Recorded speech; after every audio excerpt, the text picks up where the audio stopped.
Electoral bond scam இதை பத்தி தான் இந்தியா ஃபுல்லா பேசிக்கிட்டு இருக்காங்க. ஃபியூச்சர் கேமிங் அப்படின்னு சொல்லப்படுற ஒரு கம்பெனி பாக்குறதுக்கு இப்படிதான் இருக்கும். ஆனா இவங்க எலக்ட்ரல் பாண்ட்ல வந்து 1368 கோடி வந்து டொனேட் பண்ணிருக்காங்க பொலிட்டிக்கல் பார்ட்டிஸுக்கு. இங்க இந்தியாவில் இருக்க பல கம்பெனிஸ் வந்து இங்க பொலிட்டிக்கல் பார்ட்டிஸுக்கு டொனேட் பண்ணிருக்காங்க. சில கம்பெனிலாம் லாஸ்ட்ல போயிட்டு இருக்கு, நஷ்டத்துல போயிட்டு இருக்க கம்பெனிஸ்லாம் கோடி கணக்குல இந்த பொலிட்டிக்கல் பார்ட்டிஸ்க்கு ஃபண்ட் பண்றாங்க. எலக்ட்ரல் பாண்ட் அப்படின்ற ஒரு விஷயம் இந்தியா ஃபுல்லா கொந்தளிச்சுக்கிட்டு இருக்கு. எல்லாருமே இதை பேசிக்கிட்டு இருக்காங்கன்னா யாரு பேசுறா? நீங்களும் நானும் யூடியூபர்ஸ் உட்காந்து பேசிக்கிட்டு இருக்காங்க. மற்றபடி நேஷனல் மீடியா எதுவுமே இதை பத்தி கண்டுக்கிறது கிடையாது. அமெரிக்கா இந்த மாதிரியான வளர்ந்த நாடுகள்ல இந்த மாதிரி ஒரு விஷயம் நடந்திருந்ததுன்னா அங்க அது ஒரு பெரிய விஷயமா பார்க்கப்பட்டிருக்கும். எல்லாருமே அதை பத்தி பேசியிருப்பாங்க. ஆனா இந்தியாவில் அதை பத்தி யாருமே பேசல. ஏன் அப்படின்னா இந்த கம்பெனிஸ்லாம் இருக்குல்ல, இந்த கம்பெனியோட ப்ராஃபிட்டே ரொம்ப ரொம்ப கம்மியா இருக்கு. ஆனா அந்த கம்பெனி டொனேட் பண்ணது அது வந்து ரொம்ப அதிகமா இருக்கு. கடன் வாங்கி டொனேட் பண்ணிருக்காங்க. இதெல்லாம் நம்மளுக்கு எப்படி தெரிய வந்துச்சுன்னு கேட்டீங்கன்னா, ஒரு மாசத்துக்கு முன்னாடி நம்ம சுப்ரீம் கோர்ட்ல 5 பேர் இருந்த குழு, சீஃப் ஜஸ்டிஸ் ஆஃப் இந்தியா 5 பேர் என்ன பண்ணாங்கன்னா, எலக்ட்ரல் பாண்ட் அப்படின்னு சொல்லப்படுற ஒரு விஷயம் இந்தியால இருந்துச்சு. இது வந்து அன்கான்ஸ்டிடியூஷனலா இருக்கு, இது சட்டத்துக்கு எதிராக இருக்கு, இதை நாங்க வந்து ரிமூவ் பண்றோம் அப்படின்னு சொன்னாங்க. 15ஆம் தேதிக்குள்ள, இந்த மாசம் 15ஆம் தேதிக்குள்ள நீங்க எந்தெந்த பார்ட்டிலாம், எந்தெந்த கம்பெனி எந்தெந்த பார்ட்டிக்கு டொனேட் பண்ணிருக்குன்ற ப்ரூஃப் வந்து நீங்க காட்டணும், அதை மக்களுக்கு முன்னாடி வெளிப்படையா காட்டணும் அப்படின்னு சொன்னாங்க. அவங்க அதை வெளியிட்டதுக்கு அப்புறம் தான் இந்தியால இவ்வளவு பெரிய ஒரு தப்பான விஷயம் நடந்திருக்கு அப்படின்றது நம்ம எல்லாருக்குமே தெரிய வந்தது. இந்தியாவில் இருக்க பல பார்ட்டிஸ், டிஎம்கே, ஏடிஎம்கே, இருக்கிற பிஜேபி, காங்கிரஸ், டிஎம்சி இருக்க எல்லா கட்சிகளுமே நிதி வாங்கியிருக்காங்க. அதை பத்தி தான் இன்னைக்கு வீடியோல பார்க்க போறோம். வாங்க வீடியோக்குள்ள போலாம்.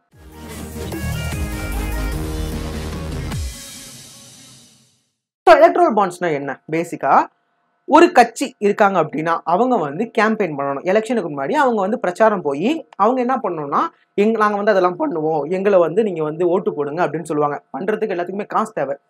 பேசிக்கா பார்த்தோம்னா நிறைய கண்ட்ரீஸ்ல வந்து ஸ்டார்டிங்ல வந்து காசு இருக்கக்கூடாது, எல்லாருக்குமான சமமான உரிமை இருக்கணும் அப்படின்னு சொன்னாலுமே, இன்னும் இந்தியாவில் இருக்க ரூல் என்னன்னா, ஒரு தொகுதிக்கு 95 லட்சம் தான் செலவு பண்ணணும். எம்பி தொகுதிக்கு 95 லட்சம் தான் செலவு பண்ணணும்.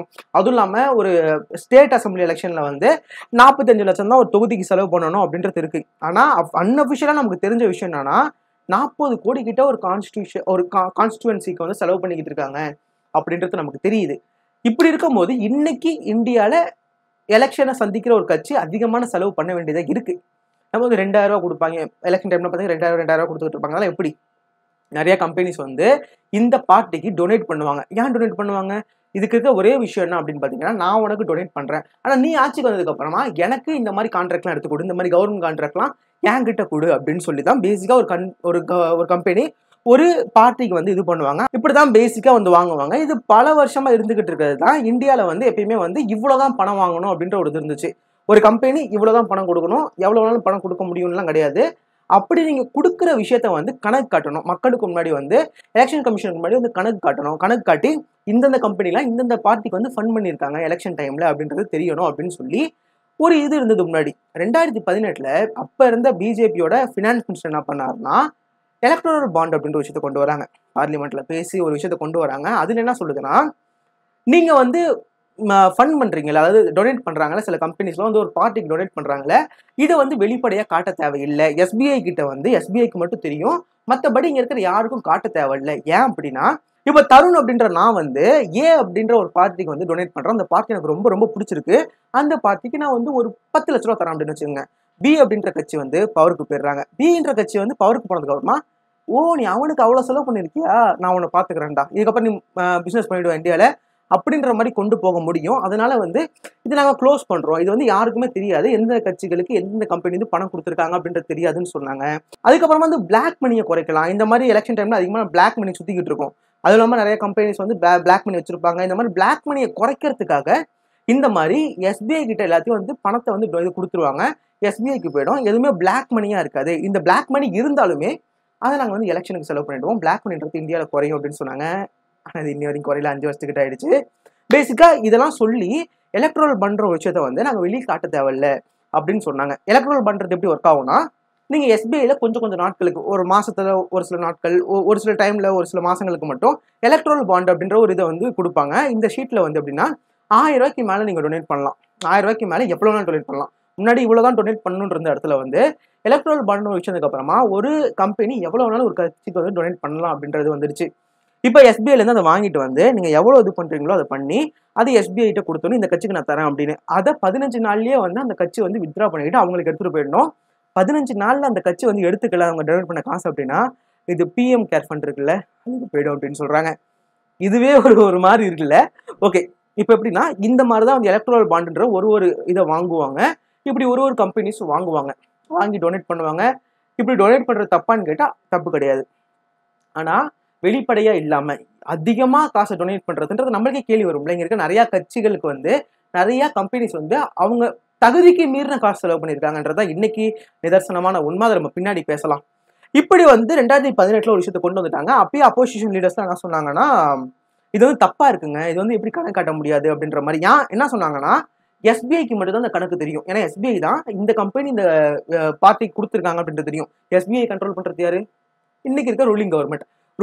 எந்த ரூலிங் கவர்மெண்ட்டாக இருந்தாலுமே அதுதான் எஸ்பிஐ கண்ட்ரோல் பண்ணும்.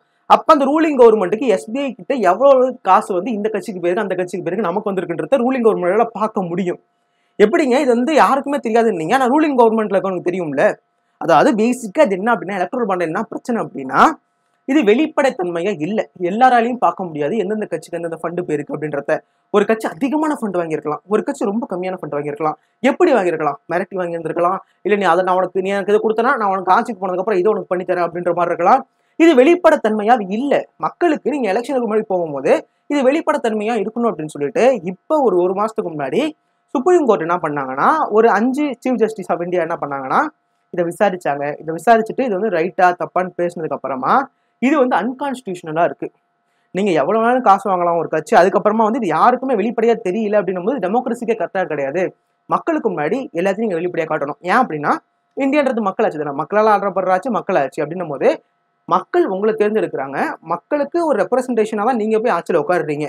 அப்படின்னும் போது மக்களுக்கு நீங்கள் வெளிப்படையாக நீங்கள் என்னென்ன பண்ணியிருக்கீங்க என்னென்ன வாங்கியிருக்கீங்கன்றதை வெளிப்படையாக காட்டணும். இப்போ ஒரு மாதத்துக்கு முன்னாடி எலக்ட்ரல் பாண்ட் அப்படின்ற விஷயத்தை வந்து க்ளோஸ் பண்ணிட்டாங்க. பண்ணிட்டு இது வந்து இருக்கக்கூடாது இந்தியாவில்னு சொல்லிட்டு 15ஆம் தேதிக்குள்ள இந்த மாதம் 15ஆம் தேதிக்குள்ள எந்தெந்த கட்சிகளுக்கு எந்தெந்த கம்பெனிஸ் எவ்வளோ காசு செலவு பண்ணியிருக்காங்க, எந்த டைமில் செலவு பண்ணியிருக்காங்க, எவ்வளோ ஃபண்ட் கொடுத்துருக்காங்க அப்படின்னு சொல்லி நீங்கள் காட்டணும், வெளிப்படையாக காட்டணும் அப்படின்றத தான் சொல்லியிருந்தாங்க.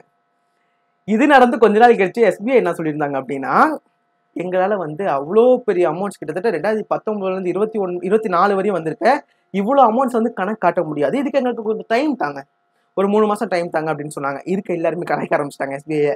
ஏன் அப்படின்னா 3 மாதம் நீங்கள் சொல்கிறது ஜூன் டைமில் எலெக்ஷனே முடிஞ்சு அடுத்த பிரைம் மினிஸ்டர் யார், அடுத்த கவர்மெண்ட்டே வந்து மாறி போகிறது கூட வாய்ப்பு இருக்குது.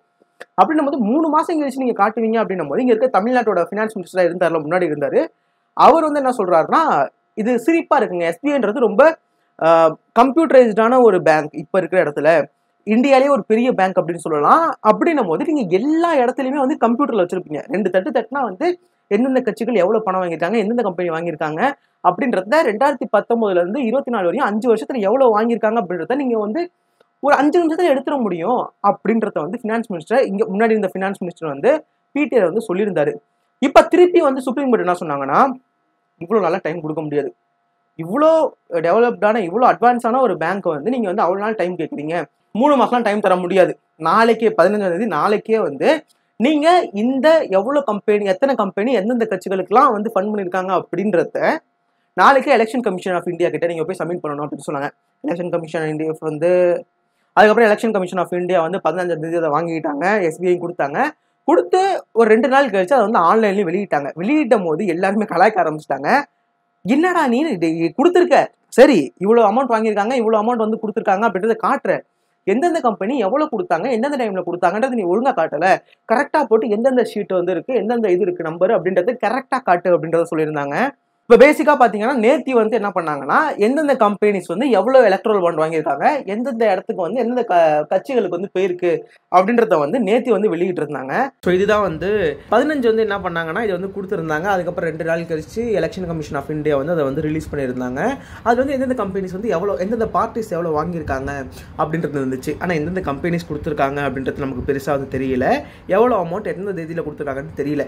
இது ரொம்ப பேசினதுக்கப்புறமா சுப்ரீம் கோர்ட் வந்து ரொம்ப கேள்வி கேட்டதுக்கப்புறமா அப்புறமா நேத்தி வந்து 6:30க்கு வந்து எந்தெந்த கம்பெனிஸ் வந்து கொடுத்துருக்காங்க, இது வந்து எந்தெந்த கம்பெனிஸ் எந்த டைமில் கொடுத்துருக்காங்க, எந்தெந்த பார்ட்டி எந்த டைமில் ரிசீவ் பண்ணியிருக்காங்க அப்படின்றது. இதில் பார்த்தீங்கன்னா உங்களுக்கு தெரியும், இதில் இத்தனை கம்பெனிஸ் வந்து வாங்கியிருக்காங்க அப்படின்றது உங்களுக்கு தெரியும். நல்லா ஜூம் பண்ணனா இந்த கம்பெனிஸ் வந்து 2019 டைமில் வந்து இந்த எலக்ட்ரல் பாண்ட் நம்பரை வச்சு இந்த எத்தனை இது இருக்குது இத்தனை வந்து தருவாங்க.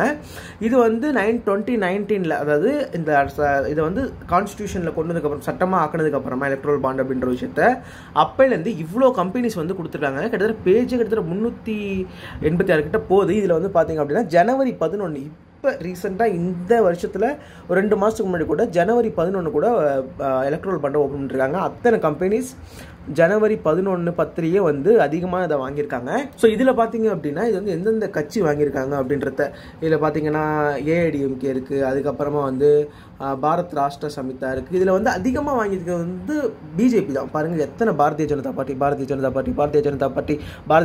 அப்படின்னு வந்துக்கிட்டே இருக்கும். ரூலிங் பார்ட்டியில் இருக்க இவங்க அவ்வளோ இது வாங்கியிருக்காங்க அப்படின்றது தான் உண்மை. இது வந்து எல்லா கட்சிகளுமே வாங்கியிருக்காங்க. பிஜேபிலேருந்து, டிஎம்சிலேருந்து, காங்கிரஸ்லேருந்து, டிஎம்கே, ஏடிஎம்கே எல்லா கட்சிகளுமே வாங்கியிருக்காங்க. அது பேசிக்காக வந்து ஒரு ஒரு கம்பெனி டொனேட் பண்ணுறது தப்பான்னு கேட்டால் கிடையாது. எனக்கு ஒரு கட்சியை பிடிச்சிருக்கு அப்படின்னா டொனேட் பண்ணுறது தப்பு கிடையாது. ஆனால் எங்கே பிரச்சனை ஆகுதுன்னா ரூலிங் பார்ட்டியில் இருக்க எல்லாருமே வந்து அதிகமான காசு வாங்கியிருக்காங்க. இது காசு வாங்கியிருக்காங்கன்றது இல்லை, மிரட்டி காசு வாங்கியிருக்காங்க அப்படின்றது தான் இங்கே இருக்க குற்றச்சாட்டு. பார்த்தீங்கன்னா எலக்ட்ரல் பாண்ட் வாங்குறது தப்பு கிடையாது. ஆனால் இதில் என்ன பிரச்சனை ஆயிடுச்சு அப்படின்னா இதுக்குள்ள ஃபியூச்சர் கேமிங் அப்படின்னு சொல்லப்படுற இந்த ஒரு கம்பெனி இருக்குல்ல, இந்த கம்பெனி வந்து April 2, 2022 வந்து இடி வந்து அவங்க மேலே வந்து ரைட் பண்ணியிருக்காங்க. அதுக்கப்புறமா 5 நாள் கழிச்சு அவங்க வந்து 100 கோடி ரூபாய்க்கான ஒரு எலக்ட்ரல் பாண்டை வந்து வாங்கியிருக்காங்க. இப்போ இருக்கிறதுலேயே அதிகமான கிட்டத்தட்ட 1368 கோடி வந்து இந்த ஒரு கம்பெனி மட்டுமே டொனேட் பண்ணியிருக்காங்க. இதில் ஆரோபிண்டோ ஃபார்மசின்னு ஒன்று இருக்குல்ல, இவங்களை வந்து கிட்டத்தட்ட நவம்பர் 10 இடி வந்து அரெஸ்ட் பண்ணியிருக்காங்க. அடுத்த ஒரு 5 நாள் கழிச்சு இவங்க வந்து 5 கோடி ரூபாய்க்கான எலக்ட்ரல் பாண்டை வந்து வாங்கியிருக்காங்க. அடுத்த வருஷமே வந்து 25 கோடிக்கான எலக்ட்ரல் பாண்டை வந்து வாங்கியிருக்காங்க. ஸ்ரீதி சாய் எலக்ட்ரிக்கல் லிமிடெட் அப்படின்னு சொல்லப்படுற ஒரு கம்பெனி இவங்க கிட்ட வந்து டிசம்பர் 18, 2022 நீங்கள் நல்லா பார்த்தீங்கன்னா இன்கம் டேக்ஸ் வந்து சர்ச் பண்ணியிருக்காங்க அவங்க இந்த இடத்துல வந்து.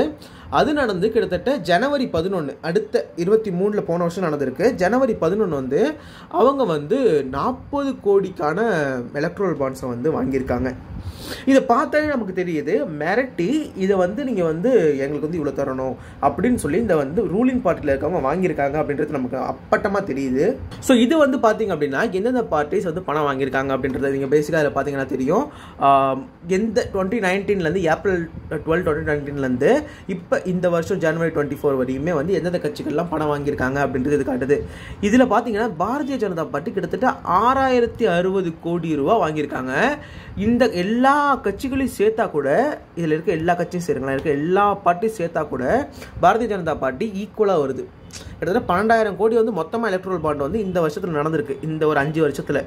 ஆனால் இதில் வந்து கிட்டத்தட்ட பார்த்தீங்க அப்படின்னா 47% வந்து அதிகம் பாரதிய ஜனதா பார்ட்டி. அவ்வளோ அளவுக்கு வந்து இது நடந்திருக்கு. அதுக்கப்புறம் திரிணாமுல் காங்கிரஸ் டிஎம்சி இருக்குல்ல, இவங்க வந்து 1600 கோடி வந்து வாங்கியிருக்காங்க. அப்புறம் காங்கிரஸ் வந்து 1421 கோடி ரூபா வாங்கியிருக்காங்க.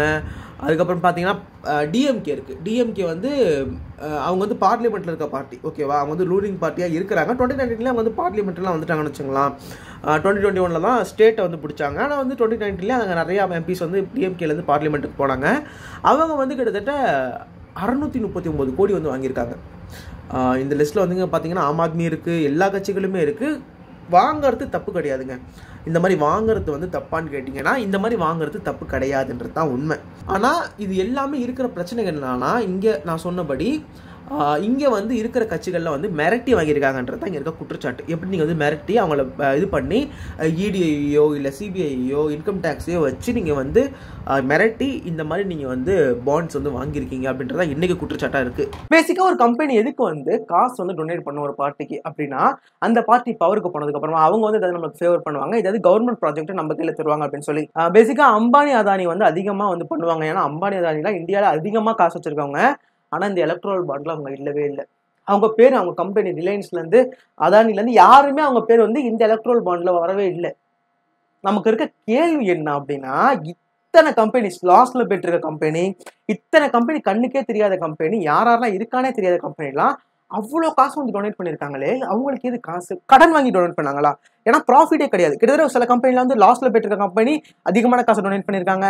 அதுக்கப்புறமா வந்து ப்ராஃபிட்ல வந்ததுல 50% காச வந்து டொனேட் பண்ணியிருக்காங்க. அதிகமான காசு டொனேட் பண்ணியிருக்காங்கன்னும் போது எனக்கு சந்தேகம் வருது என்னன்னா, இந்த அதானி, அம்பானிலாம் வந்து அவங்க காச இந்த கம்பெனி பேர்ல போட்டு, அதுக்கப்புறமா நமக்கு வந்து இந்த ஒரு மக்களுக்கு இந்த கவர்மெண்ட்டுக்கு சந்தேகம் வரக்கூடாது அப்படின்றதுக்காக, இந்த காச எடுத்து அதானி, அம்பானி அவங்க காச இந்த மாரி கம்பெனில இன்வெஸ்ட் பண்ணி, அந்த கம்பெனிட்ட குடுத்து, அவங்க பேர்ல வந்து எலக்ட்ரல் பாண்ட வாங்கி இந்த கவர்மெண்ட்டுக்கு குடுத்துருக்காங்களா? அப்படின்ற ஒரு குற்றச்சாட்டு எல்லாருமே கேள்வியா வந்துகிட்டு இருக்கு அப்படின்றது தான் உண்மை. இவங்க 2 பேரும் வந்து நெறைய டொனேட் பண்ணியிருக்கணும். ஏன்னா, இவங்கலாம் இந்த பீரியட்ல 10 வருஷத்துல அவ்ளோ வளர்ச்சி வளர்ந்துருக்காங்க. அதானிலாம் வந்து அவ்ளோ வளர்ச்சிக்கு போனாரு. இந்த அதானி ஸ்கேம்ன்றதுலாம் ஒரு 1 வருஷத்துக்கு முன்னாடி அவ்ளோ பெரிதா ஆச்சு. ஞாபகம் இருக்கா? அப்படின்னும்போது இந்த கம்பெனிஸ்லாம் ரூலிங் பார்ட்டி குடுக்கவே இல்லையே அப்படின்ற ஒரு இது இருக்கு. இப்படி ஒரு செக்க வந்து சுப்ரீம் கோர்ட் வந்து வச்சிருக்காங்க. இது வந்து இன்னைக்கு இருக்க நெறைய ரூலிங் பார்ட்டிக்கு. பேசிக்கா எல்லா ரூலிங் பார்ட்டிக்கும் இந்த பிரச்சனை தான். ஆனா பிஜேபி கிட்ட ஓப்பனா எல்லாருமே கேட்கறது, எப்படிப்பா ஈடிய வந்து நீ கண்ட்ரோல் பண்ற. ஈடிய வந்து நீ கண்ட்ரோல் பண்ணி இந்தந்த கம்பெனிஸ் மேல வந்து நீ ஏவுற. அவங்க கிட்ட போய் ஈடு ரைடு விடுற, அவங்கள மிரட்டுற. மிரட்டுனதுக்கு அப்புறமா நீ வந்து அங்க இருந்து எலக்ட்ரல் பாண்ட்ல ஃபண்ட் வாங்குற. அவங்க உனக்கு காசு தராங்க. அதுக்கப்புறமா இது எப்படி நடக்குது? அவங்கள நீ மிரட்டினியா? அவங்க கிட்ட மிரட்டி காசு வாங்குறீங்களா? அப்படின்ற ஒரு பெரிய குற்றச்சாட்டு இருக்கு. இது பேசிக்கா எதுக்காக வாங்குவாங்கன்னா, எலக்ஷன் டைம். எலக்ஷன் டைம்ல அவ்வளோ காச வந்து ஸ்பெண்ட் பண்ணிட்டு இருப்பாங்க. ஆட்ல இருந்து நீங்க ஒரு ஒரு ஆளுக்கு யூடியூபர்ட்ட காசு குடுத்து பேச வைக்கிறதுல இருந்து, நெறைய நெறைய கம்பெனிஸ்க்கு பேச வைக்கிறதுல இருந்து, எல்லாமே வந்து இந்த காச வச்சு தான் ஒரு கம்பெனி ஒரு ஒரு பார்ட்டின்றது நடக்கும். அவங்க கை காச போட மாட்டாங்க. ஆனா கை காச போடுற பார்ட்டிஸ்லாம் இருக்கு. இந்த மாரி கம்யூனிஸ்ட்லாம் இருக்காங்கல்ல, அவங்க இந்த எலக்ட்ரல் பாண்ட்ல காசு வாங்கலன்றது தான் உண்மை. நெறைய கம்பெனிஸ் வந்து குடுக்கும்போது அவங்க வாங்காம இருந்திருக்காங்க. ஆனா நெறைய பார்ட்டிஸ் வந்து எலக்ட்ரல் பாண்ட்ல வாங்கியிருக்காங்க. ஸோ இதுதான் எலக்ட்ரல் பாண்ட் அப்படின்ற ஒரு விஷயம். இததான் வந்து இந்தியா ஃபுல்லா பேசிக்கிட்டு இருக்காங்க. ஆனா அது நேஷனல் மீடியாஸ் வந்து கவர் பண்றதே கிடையாது. நான் உங்ககிட்ட வைக்கிற ரெக்வெஸ்ட் என்னன்னா, நெறைய பேர்ட்ட இத பத்தி பேசுங்க. இந்த மாரி ஒரு சம்பவம் நடந்திருக்கா. நெறைய கம்பெனிஸ் வந்து இந்த மாரி ரூலிங் பார்ட்டிக்கு கோடி கோடியா இறைச்சிருக்காங்களாம் எலக்ஷன் டைம்ல. அத்தன பேர ஏமாத்தி, பயமுறுத்தி, ரைடு விட்டு, அதுக்கப்புறமா வந்து எலக்ட்ரல் பாண்ட் வாங்கியிருக்காங்களாம். இந்த மாதிரியான விஷயங்கள்லாம் இந்தியால நடந்துகிட்டு இருக்கு அப்படின்றத உங்க வீட்ல இருக்கவங்க கிட்ட, உங்க ஊர்ல இருக்கவங்க கிட்ட, உங்கள சுத்தி இருக்கவங்க கிட்ட பேசுங்க. நம்ம எல்லாத்தையும் பேச ஆரம்பிக்கணும். எல்லாத்தையும் கேள்வி கேட்டா தான் இங்க எல்லாமே மாறும் அப்படின்றத சொல்லி இந்த வீடியோ முடிச்சுக்கிறேன். Bye guys.